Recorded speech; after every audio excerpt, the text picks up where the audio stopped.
Welcome back to the basement. I'm Steve Lewis. I recently had a chance to catch up with our good friend David Beard of the Endless Summer Quarterly for a discussion of the newly released coffee table volume, The Beach Boys by the Beach Boys.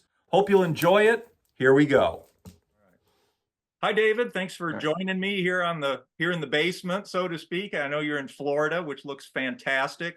Before we get started on the main event, I just wanted to say thanks for the spring 2024 issue of Endless Summer Quarterly. This thing is so densely packed with great information, so much stuff I never knew about before, all the various releases related to the Love Songs project, some I've never heard of before, and even the album covers. I love this. This is a centerfold for hardcore Beach Boy fans right there.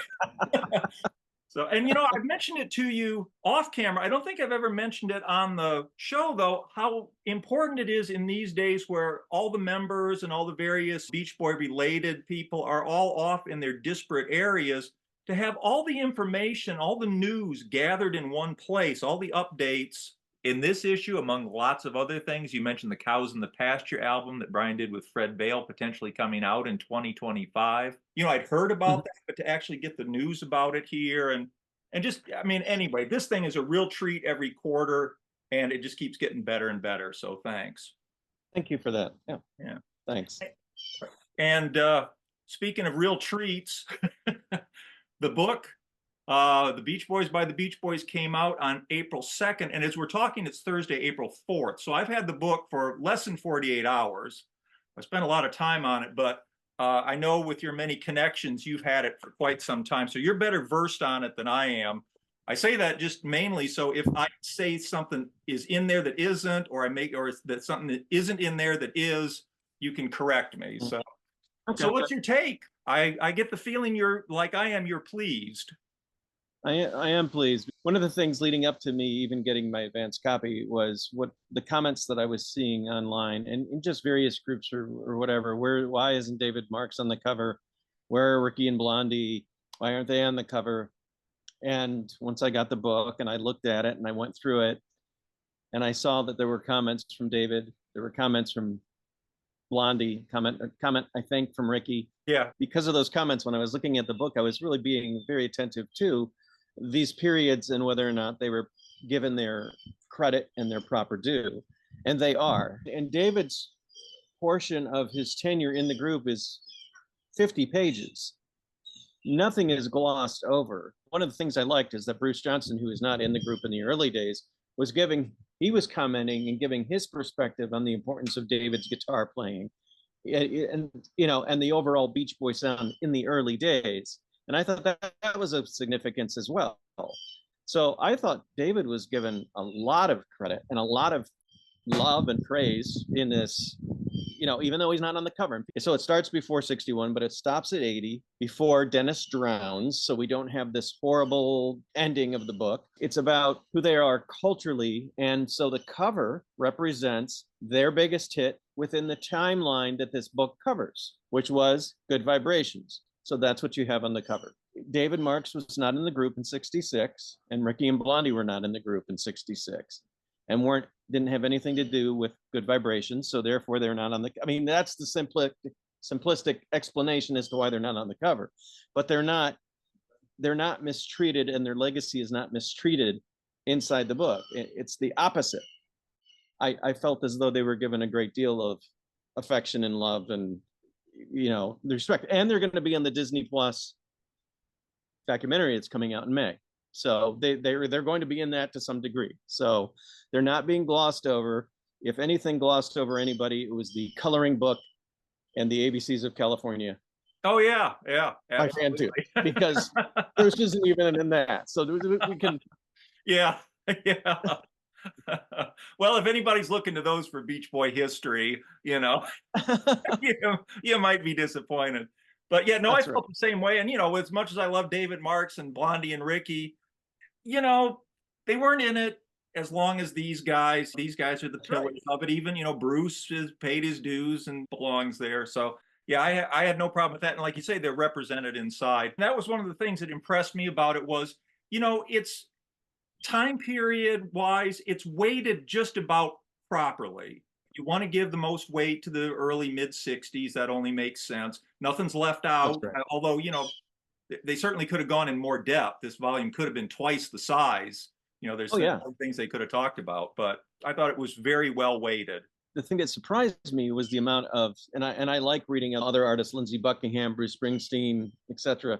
I like reading their perspective. I like hearing their perspective. But I think they had another route they could have gone. It's not a criticism, but another route they could have gone was to get more from David, get more from Blondie, get more from Ricky, and maybe filtered out some of these outside people who are just, Right. people who revere the Beach Boys and love the Beach Boys like all of us do. That was sort of my one nitpick with it. And I know that's a convention of music documentaries to have testimonials from other musicians, but Right. I shelled out $60 for this book. You don't need to tell me the Beach Boys are good. So Well, that's yeah, exactly. Yeah, that's yeah. Even if it is Bruce convention. Springsteen or Lindsey Buckingham, who I revere, I still don't need to know they also think that the Beach Boys are great because I've already bought the book. I already know the Beach Boys are great. I need to be told by somebody else. There are a few quotes, like from Roger McGuinn, where he's talking about Bruce and Terry connection and using the Wrecking Crew, where he's adding to the story. And that I don't That's mind. right. I don't mind an outside commenter who's adding to the story, but the fanboy stuff is kind of extraneous for me. Even if it is coming from a Bob Dylan or a Lindsey Buckingham or a Bruce Springsteen. So, Yeah. And the main thing for me is these pictures are just phenomenal. I just bookmarked a couple of things. Always heard about Bruce hanging out with Keith Moon, but I never saw a picture of him before. Oh yeah. Oh, I've seen that. Have you? But Okay. Well, see, that's the thing. You've probably seen a lot of yeah. these. And this picture of Brian at LAX, I've seen that picture many times, but it's always been small and muddy and black and white. So just to see it in color. I've seen it big and in color, but I never connected that being the day that he returned after he went to Michigan to rehearse with the guys in October of '66. And if I never knew that was the same, and that's what that page is telling us now, is after the Michigan thing, he flew back to LAX, and that was the day that the photo was taken after he flew back from Michigan. Yeah. I never knew that those days were connected. No, I had never put that together. And also for me, I mean, just this picture of them on stage, that's Hill Auditorium in Ann Arbor. That's like my hometown. I recognize that stage. So, oh yeah, I know exactly where they are. So for me personally, that was really cool. Yeah. Seeing a full color, full of the Wild Honey stained glass window. Yeah, that was nice. Pretty cool. Yeah. A lot of these you've probably seen that I haven't. Oh, and I was going to say the handwritten lyrics that were in Brian's handwriting throughout the book, all the way up to the mid '70s with "Life Is for the Living," when it's in Brian's handwriting, was just very cool for me to see that he was in the '70s. I guess I never put any thought into it whether or not Brian was handwriting lyrics in the '70s, because all I ever kind of thought peripherally was he was heavy and he was out of shape. I never even thought about him as a songwriter, because he wasn't, even though he did Love You, I just didn't think of him the same way as I did in my mind's eye, the way that I thought of him in the early '60s, when he was a very prolific songwriter, always churning out albums. And the book reminded me that between, you're gonna have to help me here, I think it's Surfer Girl and Little Deuce Coupe, it was 3 weeks. 3 weeks release. Yeah, it was something like that. Yeah, I mean, 3 weeks, somewhere in that neighborhood. Yeah, mind-boggling. That an album was 2 albums were released 3 weeks of one another. To see early on in the book Brian's handwritten lyrics to Surfer Girl under the tone of Surfer's Rule, and then later in the '70s you see Brian's handwritten lyrics to Life Is for the Living, and it's like, oh my gosh, so he was still writing. He was still taking the time to write on a pad. He was still doing that. So that was cool. Yeah. That was really cool for me to see that. Yeah, very much.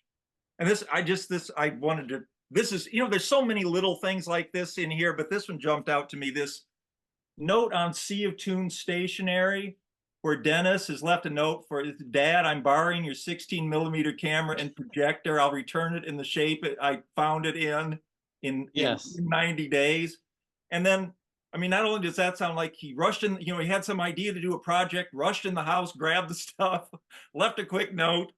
And then I notice also he signs it Dennis Wilson like an autograph, which I imagine he was just used to signing his name that way by that point, you know? Well, I But almost wonder if he waited until the last minute so he could just take it without asking. that may be too. I wonder, I would love to know if Murray got it back in 90 days in the condition that that'd be an interesting thing to follow up on. Yeah. Anyway, but there's so many little footnotes in there, and I just thought that was really telling about the kind of personality and the day-to-day. The little minutia really brings it to life.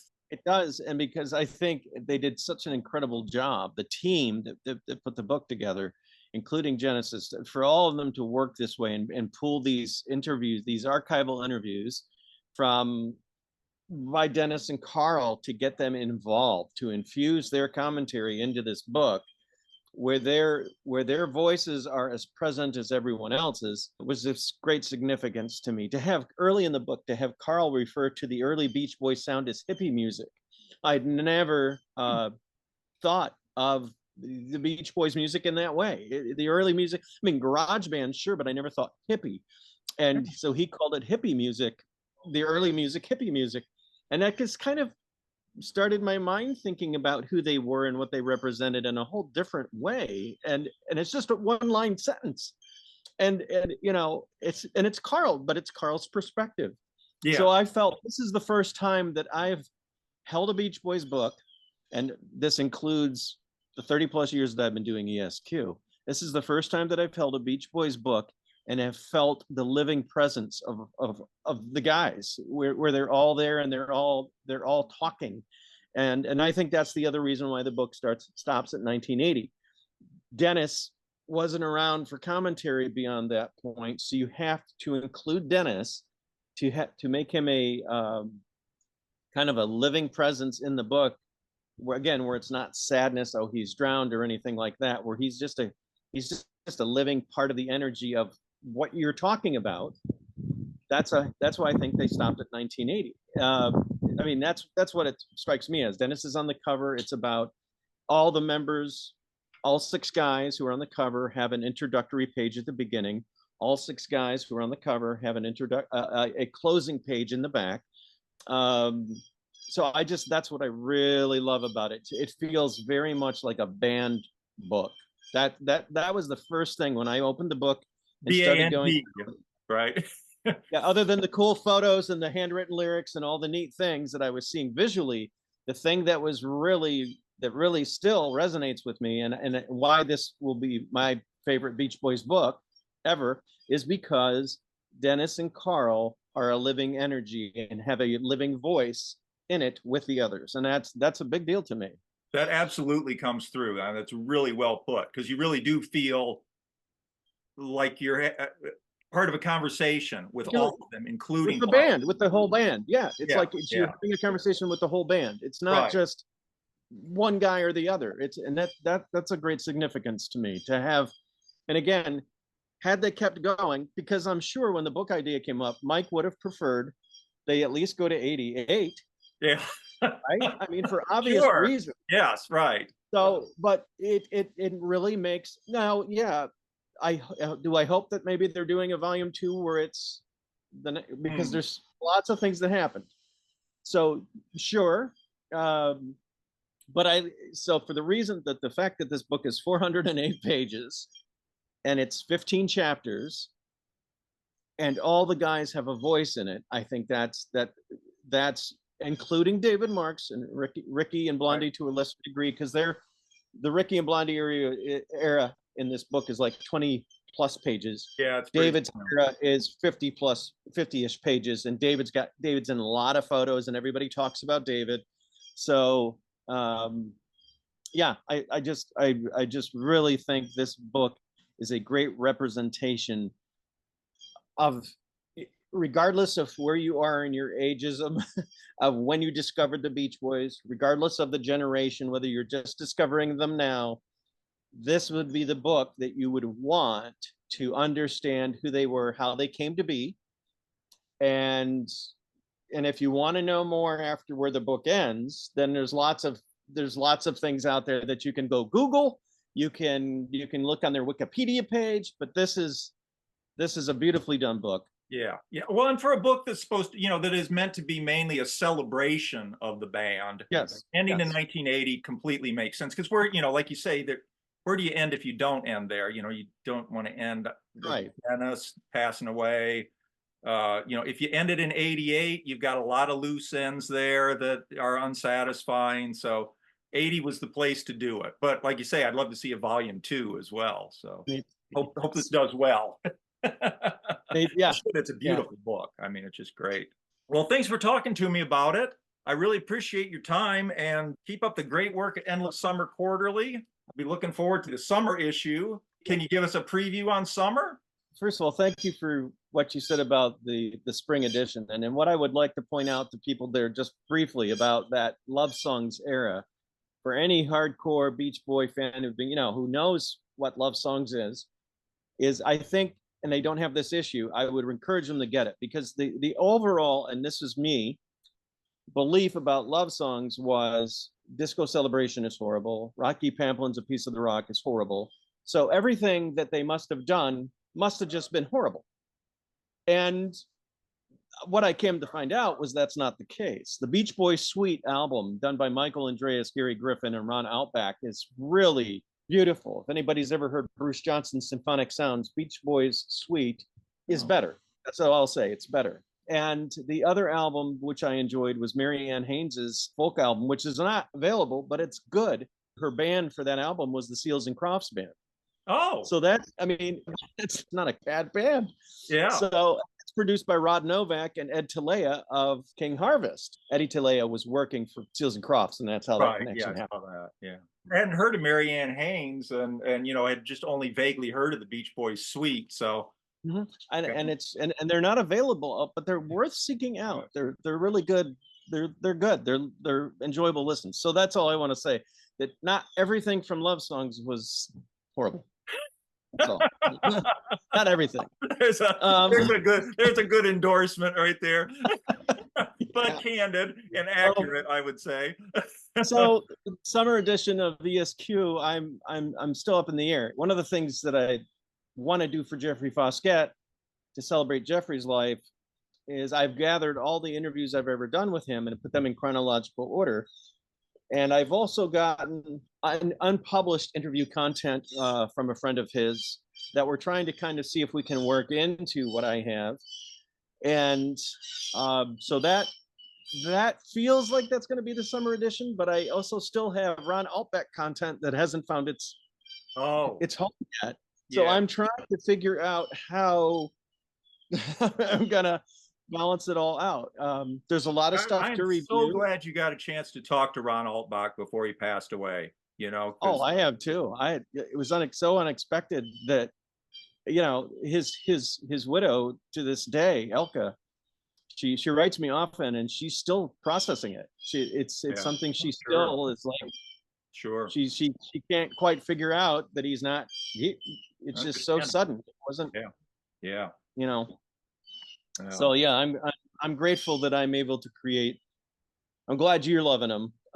But for me, it's just been great to be able to give Elka and Ron and Elka's two children these keepsakes that celebrate that period of Ron's life, because she didn't meet him until after the fact, so she knew very little about his time in the Beach Boys and all that stuff. So that yeah.